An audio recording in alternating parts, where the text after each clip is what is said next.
आज हम करेंगे deep discussion on FD versus gold. सबसे कंट्रोवर्शियल टॉपिक, सबसे ज़्यादा सर्च करने वाला टॉपिक। और मैं आपको बताऊंगा कि एफडी कैसे आपके पैसे को मारती है। आंखें खोलूंगा और बताऊंगा कि क्या आपको करना चाहिए। अपनी एक राय, अपनी एक स्टडी, नॉट फाइनेंशियल एडवाइस। ठीक है, तो करते हैं स्टार्ट, देखना लास्ट तक। देखो, मैं आपको पहले ही बोल दूँ, भले ही मेरी वीडियो की क्वालिटी अच्छी नहीं होगी, मेरी वीडियो की आवाज़ नहीं आई होगी, बढ़िया आपको बैकग्राउंड अच्छा नहीं होगा, लेकिन मेरा कंटेंट ऐसा होगा, आप बोलोगे भाई मज़ा आ गया भाई, वीडियो हो तो ऐसी हो ना हो। प्रैक्टिकल बात करूँगा, डीप। ठीक है, और आपकी आंखें खोलूँगा, मेरा काम है आपका नुकसान ना हो बस। करते हैं स्टार्ट। देखिए, पहले बात करेंगे एफडी। एफडी हमारे इंडियन मिडिल क्लास फैमिली का एक इन्वेस्टमेंट का टूल है, जो कि इन्वेस्टमेंट नहीं है। FD is not your investment. आपको पहले बोल दूं मैं, एफडी बस पैसे रखने का एक स्थान है। अभी आपको समझाऊंगा क्यों। देखिए, एफडी क्या होती है, पहली बात तो मैं बता दूं, एफडी कुछ नहीं है, फिक्स डिपॉजिट। फिक्स यानी कि एक फिक्स कर दिया डिपॉजिट में पैसा, यानी कि आप एक लमसम मोटा अमाउंट बैंक को देते हो, चाहे आप 10,000 भी दो, चाहे 1 लाख भी दो, चाहे 100 करोड़ भी दो, कोई लिमिट वगैरह इसमें नहीं होती। आपने एक मतलब अमाउंट, मोटा अमाउंट बैंक को दे दिया। अब बैंक आपको हर महीने ब्याज दे रहा है, या एनुअली देते हैं, कुछ कुछ देते हैं, सेमी एनुअल देते हैं, वो बैंक का अलग अलग पॉलिसी है। मतलब मान लो आपको हर महीने ब्याज आता रहता है। ठीक है, ये होती है एफडी।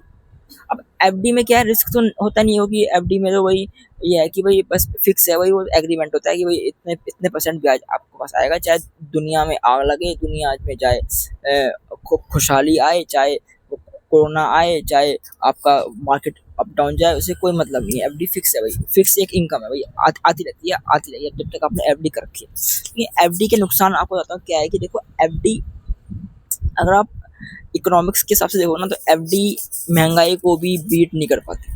यानी कि महंगाई का जो आंकड़ा है वो लगभग 10% का है। यानी कि जो चीज़ आज 1 लाख की है ना, वही चीज़ अगले साल 1,10,000 की हो जाएगी। एग्जाम्पल देख लो आप, लाइव आईफोन आते हैं, हर साल लॉन्च होते हैं, आईफोन की कीमत हर साल सबसे सस्ते वाले की बढ़ती रहती है। तो ये मतलब वो तो एक एग्जाम्पल है। ऐसे भी आप सब चीज़ देख लो। आप एक्टिवा लेने जाओगे ना, स्कूटी आज आप जाओगे लेने के लिए, आज मिलेगी आपको 1 लाख की, अगले साल मिलेगी 1,10,000 की। तो ऐसे करके ये होती है इन्फ्लेशन, महंगाई, है ना। तो महंगाई का जो रियल रेट है वो 10% है, जो हम आम लोग महसूस करते हैं, हाँ भाई चीज़ इतनी थी, इतनी हो गई। लेकिन तो सरकारी आंकड़ा है वो है 6%। तो 6% तो सरकार के हिसाब से है, लेकिन रियल में जब आप ऑन ग्राउंड चीज़ों को प्रैक्टिकल देखोगे तो 10% का है ना। चलो आप 10% भी ना मानो, 6% भी ना मानो, आप मान लो 7%। ठीक है, एवरेज कर लो आप। तो हम ये मानेंगे कि महंगाई 7% के हिसाब से हर साल बढ़ती है। ये मिनिमम से मिनिमम है, इससे ज़्यादा ये मैं आपको कम बता रहा हूँ। तो इस सरकारी आंकड़े को हमें गलत नहीं बताना है। तो सरकारी आंकड़े के हिसाब से 7%, उनके हिसाब से 6 है, लेकिन मैं 7 बोल रहा हूँ। 7% महंगाई हमें महसूस होती है हर साल। ठीक है, अब आपका जो एफडी है उसमें ब्याज आपका 6% 7% होता है, यानी 7% मान लो लास्ट। यानी कि आपने at the end of picture बस पैसे को रखा है, यानी कि उसकी वैल्यू उतनी की उतनी ही है। यानी कि आज 1 लाख रुपए हैं, और एक साल बाद 1,07,000 हो गए एफडी में, और सेम वही चीज़ जो आज 1 लाख की है, वही चीज़ अगले साल 1,07,000 की होगी। यानी कि आपका पैसा उतने का उतना ही है। आपका मतलब मैं बोलूँ तो क्या बोलूँ, मैं बोलना चाहिए आपका बना रहे हैं पागल, सिर्फ नंबर यहाँ वहाँ दिखा करके। जबकि एफडी पैसा उतने का उतना ही कर रही जितना है। और उल्टा लोग क्या करते हैं, चलो उल्टा लोग क्या करते हैं, एफडी का ब्याज यानी कि इंटरेस्ट वो लोग एक्सपेंसेस में लगा देते हैं। जबकि क्या करना चाहिए था, तो चलो ब्याज भी अगर आ रहा है, लेकिन एफडी देखो, वैसे देखो मैं बोल रहा हूँ चलो महंगाई के साथ तो है ही, चलो थोड़ा बहुत भी डाउन मानो, लेकिन लोग ना एफडी के इंटरेस्ट को ना एक्सपेंस में लगा देते हैं, जिससे उनकी पैसे की वैल्यू कम हो जाती है ना। तो अगर एफडी के इंटरेस्ट को लोग इन्वेस्टमेंट में लगाएं, कहीं और एसआईपी वगैरह करते हैं, या फिर कहीं और लगाएं, इन्वेस्टमेंट करें ना, तब तो एक बार को एफडी करना सही है। लेकिन एफडी के इंटरेस्ट को अगर हम समझदारी से इस्तेमाल करेंगे, तब एफडी हमारे लिए सही रहेगी। लेकिन ये उनके लिए है जिनकी उम्र बहुत ज़्यादा है। मतलब आप समझ जाओ, कोई 50 60 70 80 90 साल के लोग हैं भाई, जिनके अंदर अब नया काम करने की एनर्जी नहीं है, नया रिस्क लेने की एनर्जी नहीं है। अब उनके पास बहुत पैसा उन्होंने लाइफ में इकट्ठा कर लिया, 1-2 करोड़, 3-4 करोड़। अब चलो ठीक है भाई, अब एक काम करता हूँ, इसका एफडी मार देते हैं, सुकून सी की जिंदगी जिएंगे, फिक्स इनकम आती रहेगी, तो उनके लिए एफडी सही है। लेकिन जो मिडिल क्लास फैमिली और जो यंगस्टर, आपके हमारे जैसे लोग अगर एफडी करते हैं ना, तो ये मैं बोलूँगा, ये मेरी पर्सनल एडवाइस, मतलब पर्सनल हुआ है, क्या बोलते हैं, मेरी अपनी सोच है कि वो सही नहीं है। एफडी से आपको कुछ नहीं मिलेगा। अगर आप एक यंगस्टर हो, अगर आपकी उम्र 20, 25, 30 साल तक है, तो FD is not for you, है ना। एफडी करके कोई आप, हाँ आप बहुत रईस हो, बड़े खानदान से हो, आपके पास भाई सब कुछ है, बहुत पैसा रखा हुआ है, चलो आपको फिक्स इनकम चाहिए हर महीने, तब आपकी बात अलग है ना, क्योंकि आपके पास ऑलरेडी सब कुछ है। लेकिन क्या होता है कि मिडिल क्लास फैमिली में ये होता है कि मिडिल क्लास फैमिली सब कुछ अपना एफडी में ही डाल देता है, जो कि वो उसकी सबसे बड़ी बेवकूफ़ी है, जिसकी वजह से वो ऐसे ही रहता है। जबकि जो रईस व्यक्ति की एफडी, इसमें फ़र्क है। जो अमीर व्यक्ति है, उसकी एफडी में फ़र्क है, क्योंकि उसके पास और चीज़ें भी हैं। उसके पास शेयर्स भी होंगे, उसके पास प्रॉपर्टीज़ भी होंगी, उसके पास बिज़नेस भी होंगे, उसके पास एक डाइवर्सिफ़ाइड पूरा एक सिस्टम है, और थोड़ा-सा उन्होंने एफडी मार दी। तो अगर आप अपने आप को डाइवर्सिफ़ाइड करके रखते हो, यानी कि आपके पास अगर गोल्ड भी है, शेयर्स भी हैं, म्यूचुअल फंड भी है, जो भी है, बिज़नेस भी है, प्रॉपर्टीज़ भी हैं, तो आप थोड़ी एफडी भी मार दोगे तो उससे कोई गलत नहीं होगा, वो आपके लिए फ़ायदा ही देगी। लेकिन सारा पैसा एफडी में डालना, वो सबसे बड़ी एक बेवकूफ़ी है, क्योंकि वो सिर्फ महंगाई को भी बीट नहीं कर रहा है, और आप ब्याज निकाल के उसको खर्च करते हो, है ना। मैंने आपसे आपसे मैंने क्या कहा, मैंने आपसे ये कहा कि एफडी उनके लिए सही है जिनके पास एक डाइवर्सिफाइड पोर्टफोलियो है, जिनके पास भाई म्यूचुअल फंड भी हैं, गोल्ड भी है, मकान वगैरह भी हैं, लैंड भी है, चलो बिजनेस वगैरह है नहीं है, वो ऑप्शनल है, मतलब उनके पास सब कुछ है, चलो एफडी भी मार दी, तो उनके लिए तो नुकसान नहीं है, उनकी तो पैसा बढ़ ही रहा है, बढ़ता रहेगा, उनको तो रईस व्यक्ति रईस ही होता रहेगा। लेकिन जो मिडिल क्लास फैमिली है, आम फैमिली है, जो लोअर क्लास फैमिली है, वो लोग ये गलती करते हैं, वो सारा पैसा एफडी में डाल के और सोचते हैं कि हम कुछ बन जाएंगे, और कुछ नहीं होता। वो पैसा रखने का एक बस स्थान है, और ना पैसा आपका बढ़ रहा है ना घट रहा है। और उल्टा जो पैसा ब्याज भी अगर आ रहा है, तो मिडिल क्लास फैमिली ब्याज को अपने एक्सपेंस में लगाता है, कि भाई जैसे तुम्हारी कोई इनकम आ रही हो, कोई सैलरी आ रही हो, तो उससे वो अपना और नुकसान कर लेता है, पैसे को की वैल्यू और डाउन कर लेता है। आपसे ये कह रहा हूँ, तो ये सब चीज़ें आपको सोचनी पड़ेंगी। फाइनेंशियल नॉलेज आपको अगर नहीं है ना, तो आप सब जगह मार खाओगे। आप चाहे पढ़ाई में कितने भी होशियार बन जाओ, चाहे आप कितने बड़े साइंटिस्ट बन जाओ, लेकिन अगर आपको फाइनेंशियल नॉलेज नहीं है, इकोनॉमिक्स की नॉलेज नहीं है, तो सर आप हर जगह मार खाओगे, हर जगह। तो मैं बोलूँगा कि आप अपने आप को, अपने बच्चों को, या अपने जो भी सिस्टम है आपका, सब पहले आप फाइनेंशियल नॉलेज दीजिए और लीजिए। अगर आप फाइनेंशियल नॉलेज देने के काबिल है तो दीजिए, अगर फाइनेंशियल नॉलेज आपको नहीं है तो पहले आप नॉलेज लीजिए। फाइनेंशियल नॉलेज जिसको होगी ना, वो बंदा कभी भी कहीं भी मार नहीं खाएगा, चाहे वो अनपढ़ ही क्यों ना हो। अब बात करते हैं हम गोल्ड की। देखिए, गोल्ड तो मुझे नाम लेने की भी जरूरत नहीं पड़ेगी, गोल्ड तो भाई 10,000 10,000 साल का इतिहास उसका रहा है, और कभी आपने सुना है कि गोल्ड ने नुकसान दे दिया? मैं तो नहीं सुना भाई। शॉर्ट टर्म में कभी जैसे आपने गोल्ड आज लिया तो हो सकता है कि वो थोड़ा सा डाउन चला गया 10%, है ना, फिर अगले साल वो उठ गया, तो ये तो रहता है। लेकिन लॉन्ग टर्म में भी इन्वेस्टमेंट लॉन्ग टर्म में होती है, तो लॉन्ग टर्म के हिसाब से मैं तो कभी सुना नहीं कि गोल्ड ने कभी नुकसान दिया है भाई। इतिहास देख लो आप, पिछले 10 साल का, 20 साल का, 50 साल का, 100 साल का इतिहास देख लो, तो आपको शायद ही दिखेगा कि गोल्ड ने नुकसान दिया हो। मैं तो नहीं देखा हुआ आज तक। आपने देखा होगा तो भाई पता नहीं आपका सीन क्या है, मुझे समझ से मेरी बात। तो गोल्ड की हम बात करेंगे। देखिए, गोल्ड ने पिछले 5 साल में 25% का कंपाउंडिंग रिटर्न दिया। कंपाउंडिंग, ये बहुत बड़ी ताकत है, दुनिया का 8वां अजूबा है। 25%, जहाँ एफडी 7% है, वो 25% दिया है गोल्ड ने। चलो मैं मानता हूँ ये एक्सेप्शन है, मान लिया आप लगाने पड़ती, लेकिन आप 10 साल का देखोगे तब भी आपको 18% के आसपास दिखेगा। चलो आप इसको भी आप एक्सेप्शन मान लो, ठीक है भाई, गोल्ड ने क्या बता, गोल्ड के 10 साल बढ़िया रहे हैं। आप पूरा ओवरऑल मान लो, ओवरऑल एवरेज मान लो, और आप पिछले 20 साल का भी, तो 20 साल तो सही है, 20 साल में तो उसका असलियत पता लग जाएगी। तो आप ये मान लो कि गोल्ड ने 20 साल में लगभग 14% यानी कि 14% के आसपास का रिटर्न दिया है, जो कि निफ्टी 50 को भी बीट कर रहा है भाई। इतिहास से देखोगे तो क्या बोलते हैं, गोल्ड ने लार्ज कैप उसको बोलते हैं निफ्टी 50 इंडेक्स, उसको बीट किया है, उसके साथ रहा है। तो ये बहुत बड़ी बात है। 14-15% का रिटर्न कोई चीज़ लंबे समय तक दे रही है, तो वो ही वेल्थ बिल्डर होता है, वहीं से ही पैसा बनता है, वहीं से ही वेल्थ बनती है। तो गोल्ड के आगे एफडी स्टैंड भी नहीं करती।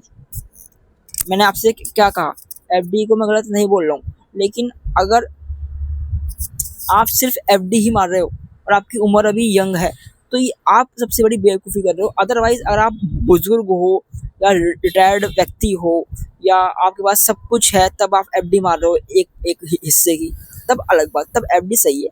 एफडी सेफ्टी का एक वो है, एफडी सही है। लेकिन आप सारा पैसा एफडी में डाल रहे हो और वो भी यंगस्टर होकर के, तो आप सबसे बड़ी गलती करोगे। तो इसे बोलते हैं हम डाइवर्सिफिकेशन। यानी कि चलो मैं मानता हूँ बहुत लोगों को शेयर बाज़ार पे ट्रस्ट नहीं है, मार्केट डाउन रहता है, मैं मानता हूँ म्यूचुअल फंड वगैरह में भी रिस्क आता है, लेकिन गोल्ड पे तो आप ट्रस्ट कर सकते हो। गोल्ड और लैंड ज़मीनों पे भाई, यहाँ पे तो हमारे दादा के दादा भी आप देखोगे तो वो भी ये बोलेंगे भाई गोल्ड तो गोल्ड ही है। उस समय यानी 100 साल पहले से भी आप देखोगे तब भी उनकी जुबान आज जैसी हुई, गोल्ड गोल्ड है, आज भी गोल्ड गोल्ड है, आगे भी गोल्ड गोल्ड ही रहेगा। तो गोल्ड को आप एफडी से पहली बात तो कंपेयर ही नहीं कर सकते, गोल्ड को तो निफ्टी 50 से भी कंपेयर नहीं कर सकते आप। गोल्ड अपने आप में इतना है, हाँ गोल्ड को जो बीट करने का दम लगता है वो निफ्टी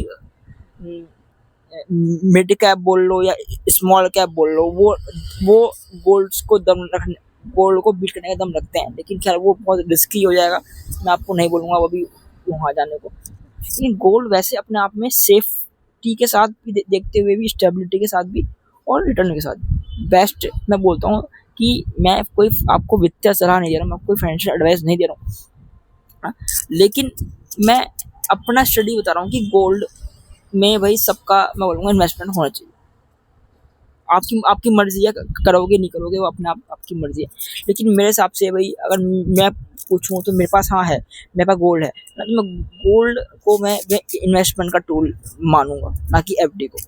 मैं यानी कि अगर मैं यंग हूँ, अभी मेरी शादी भी नहीं हुई, चलो हो भी जाए अगर, तब भी मैं अगर यंग ही हूँ और मुझे पैसा बनाना है और मेरे पास अगर सब कुछ नहीं है, तो एफडी ही नहीं, मुझे गोल्ड में भी जाना पड़ेगा।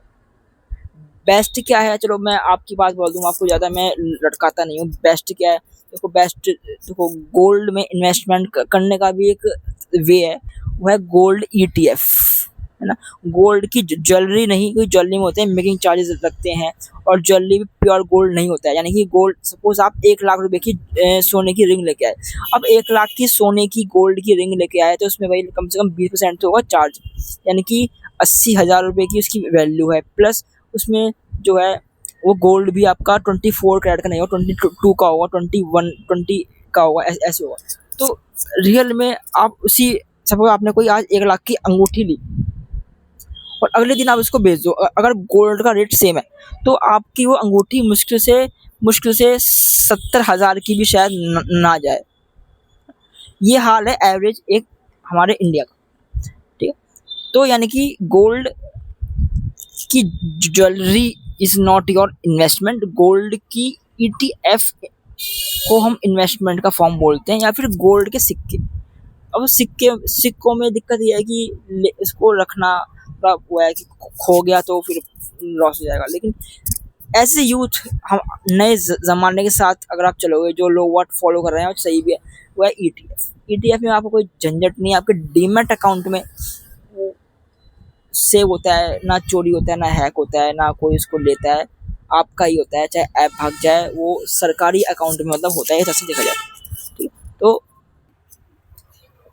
तो मेरे अकॉर्डिंग मतलब मैं आपको कोई एडवाइस नहीं दे रहा हूँ, मैं कोई वित्तीय सलाहकार नहीं हूँ, मैं कोई सेबी रजिस्टर्ड नहीं हूँ, लेकिन जो मैं अपनी स्टडी करके अपनी राय बता रहा हूँ अपने आप को, या एज एजुकेशनल पर्पस, तो ये है कि भाई गोल्ड इन्वेस्टमेंट को मैं ऊपर रखूँगा और गोल्ड में भी मैं ईटीएफ की फॉर्म में इन्वेस्टमेंट करना सही समझूंगा, क्योंकि ईटीएफ पहली बात तो डीमैट अकाउंट में होल्ड हो गया, सरकार के पास हो गया, तो चोरी चकारी या स्कैम या हैक होने का खतरा है ही नहीं उसमें। वो बैंक अकाउंट जैसा नहीं है, वो अलग ही होता है, उसका लेवल ही अलग होता है। दूसरा उसमें ये है कि हाँ, कल को मुझे अगर जरूरत पड़ गई तो मैं वहीं का वहीं अपने उस गोल्ड ईटीएफ को सेल कर सकता हूँ, चाहे मुझे 10 रुपये का करना हो, चाहे मुझे 10,000 का करना हो, मैं कितना भी हिस्सा अपने उसका बेच सकता हूँ, और इंस्टेंट वो मेरे अगले दिन बैंक अकाउंट में आ जाता है पैसा। तो ये लिक्विडिटी भी सबसे हाई है, और उसमें मुझे 24 कैरेट का गोल्ड का रेट मिलता है, प्लस उसमें कोई मेकिंग चार्जेस नहीं है। बस आपको वो long term gain tax, short term gain tax देना पड़ता है, उसमें भी 1 लाख तक की रिबेट मिलती है, और वो आपको देना, वो तो आप जब आपका सीए जब फाइल भरेगा तो वो अपना देख लेगा, कोई हेडेक वाला काम नहीं है। यानी कि गोल्ड में इन्वेस्टमेंट भी अगर मैं बोलूँगा तो मैं डायरेक्ट यानी कि मैं ईटीएफ बोलूँगा, ना कि गोल्ड की ज्वेलरी। ये मेरी अपनी राय है, बाकी आपको आपको आपकी शांति जहाँ मिलती हो आप वो कर सकते हो। मैं किसी चीज़ के एंटी या खिलाफ नहीं हूँ, लेकिन मैं आपको वही बताऊँगा जो यूथ, ज़माना और सही वे है। ये मेरी राय है। अब मैं आपको एक वर्ड में सब कुछ बता दूं कि देखिए, एफडी को मैं गलत नहीं बोल रहा हूँ, एफडी उनके लिए बढ़िया है जिनकी उम्र बहुत हो गई है, जिनके पास बहुत मोटा पैसा है, 1 करोड़ 2 करोड़ 5 करोड़ 10 करोड़, भाई अब मुझे समझ नहीं आ रहा क्या करना चाहिए, उनकी उम्र भी हो गई है, चलो भाई इस पैसे को एफडी मार दो, एफडी से जो ब्याज आएगा वो हमारी लाइफ के लिए मतलब सही रहेगा, सुकून का ज़िंदगी जिएंगे, हमने सब कुछ लाइफ में हमारा हो गया, उनके लिए एफडी बढ़िया है। और दूसरा एफडी उनके लिए भी अच्छी है कि सपोज आपके पास गोल्ड भी है, सिल्वर भी है, मतलब सब कुछ आपके पास, शेयर्स भी हैं, लैंड भी है, प्रॉपर्टी भी है, सब कुछ है आपके पास, चलो आपने एफडी भी ले ली, तो जिनके पास डाइवर्सिफिकेशन है पूरा, उनके लिए भी एफडी सही है, क्योंकि वो नुकसान नहीं देगी। लेकिन उनके लिए एफडी खराब है जो व्यक्ति सारा पैसा एफडी में ही डाल करके भूल जाते हैं कि बस एफडी ही है मेरे पास और कुछ भी नहीं है, और उनकी उम्र यंग है। जो यंग लोग एफडी ही करते हैं सारा पैसा, वो बेवकूफ़ी है, और उसमें वो खुद का ही नुकसान करते हैं। ठीक है, तो ये सब चीज़ें होती हैं जो मैंने आपको बताया कि कोई भी चीज़ गलत से या सही नहीं है, वो डिपेंड करता है कि आपकी उम्र, आपकी कंडीशन और आपकी फाइनेंशियल लेवल क्या है। और ऐसा भी नहीं कि आप सारा पैसा गोल्ड में डाल दो, ऐसा भी मैं आपको ये नहीं कह रहा, क्योंकि देखो अगर आपकी उम्र ज़्यादा है, सपोज आप 60-70 साल की हो और अपना सारा पैसा गोल्ड में डालोगे, वो भी सही नहीं है। गोल्ड कभी अप कभी डाउन ऐसे ऐसे रहता है, लेकिन वो लॉन्ग टर्म में तो ऊपर ही जाएगा। लेकिन आपकी उम्र ज़्यादा है, आपके पास समय ज़्यादा नहीं है, तो आप एफडी की तरफ ही जाना से सही रहेगा, ये समझदारी है। लेकिन आप यंग हो, अभी 20-30 साल की, या 40 ईयर्स तक भी हो, तब भी आप गोल्ड की इन्वेस्टमेंट को फर्स्ट प्रायोरिटी रखोगे, है ना। ये मेरी अपनी एक मतलब वो है बात, मैं कोई एडवाइस नहीं दे रहा हूँ, मैं आपको स्टडी बता रहा हूँ, जस्ट फॉर योर नॉलेज बस। या फिर आप ऐसा भी कर सकते हो कि दोनों की बात मान के कि भाई आधा एफडी आधा गोल्ड। सपोज आपके पास 1 करोड़ रुपए, अब 1 करोड़ में से चल ठीक है भाई, समझ नहीं आ रहा क्या करना है, तो आधी एफडी मार दी, इससे भाई एफडी का भी फायदा मिल जाएगा, और आधा गोल्ड ले लिया। तो मतलब मैं आपसे कह रहा हूँ कि आप चीज़ों को ना समझो पहले आप, कि चीज़ें कैसे काम करती हैं, कैसे कैसे चीज़ें वर्क करती है ना। सब चीज़ सही नहीं है, सब चीज़ का एक रेशियो, एक हिसाब होता है, उम्र का भी हिसाब होता है कि उम्र देख करके इन्वेस्टमेंट किया जाता है। अब कोई जाने कि 60 साल की उम्र में कोई रिस्की चीज़ करेगा, हाँ जो लोग करते हैं उनकी बात अलग है, लेकिन ज़्यादातर नहीं करते। फाइनेंस का इकोनॉमिक्स के हिसाब से, एज के हिसाब से चीज़ें होती है ना। तो एक काम देखो, मैं आपको एडवाइस तो डायरेक्ट दूंगा नहीं, क्योंकि मैं इतना बड़ा भी नहीं हूँ। आपको एडवाइस लेनी है तो आप पे कोई वित्तीय सलाहकार होगा, उससे पूछना, जो मैंने आपसे कहा। नहीं तो आप एक काम करना, एआई आजकल भाई बहुत एडवांस है, एआई पे आप लिखो कि मेरी उम्र इतनी है, मेरे पास इतना पैसा है, मेरे पास ये चीज़ें हैं, जैसे मकान है, लैंड है, अगर नहीं है तो मत लिखना, या मेरे पास इतने का म्यूचुअल फंड है, इतने का मेरे पास शेयर्स हैं, जो भी है भाई, जो भी आपके पास एसेट्स हैं, ये लिखना। फिर आप पूछना कि क्या मुझे एफडी करना सही रहेगा, तो एआई आपको बताएगा कि भाई सही है नहीं है। और सब ये भी पूछे ना कि अभी आप यंग हो और मैं सारा पैसा एफडी में डाल दूं, क्या ये सही रहेगा, तो वो भी आपको बोलेगा नहीं। खैर वो है ना, उसकी अपनी चॉइस है, लेकिन एआई से भी आप पूछना एक बार, एआई भी आपको बेस्ट एडवाइस देगा, ऐसी बात नहीं है। तो मेरा काम था आपकी आंखें खोलना, आपको सही गलत बताना, है ना। मैं एफडी के खिलाफ नहीं हूँ, मैं बैंक के खिलाफ नहीं हूँ, लेकिन मैंने आपको क्या बताया कि आपकी एज के अकॉर्डिंग, आपकी एज के अकॉर्डिंग एफडी होती है। हाँ भाई, आपकी उम्र ज़्यादा है तो एफडी में ज़्यादा पैसा रखोगे। आपकी उम्र अगर 20, 22, 23, 25, 28, 40 तक भी है तो एफडी को थोड़ा सा हटा करके थोड़ा सा इन्वेस्टमेंट वाली जो चीज़ होती है, जैसे गोल्ड हो गए, आजकल एसआईपी हो रही है, एसआईपी म्यूचुअल फंड हो रही है, स्मॉल कैप है, वो तो खैर बात की बात है। लेकिन हमारा टॉपिक था गोल्ड और एफडी का। मैं आपको आई होप मैंने आपको सारी बातें क्लियर कर दी होंगी। बहुत इजी और प्रैक्टिकल वे में बताया, मैं आपको कोई घुमा फिरा के नहीं बताया। और ये थी आज की वीडियो। अच्छी लगी हो तो लाइक करना, है ना। और अभी मैं वीडियो बनाना सीख रहा हूँ तो ज़्यादा मैं अभी आवाज़ मेरी साफ़ नहीं आ रही होगी मुझे पता है, लेकिन तब भी मैं अपना बेस्ट दे रहा हूँ। मिलता हूँ मैं आपसे नेक्स्ट वीडियो में।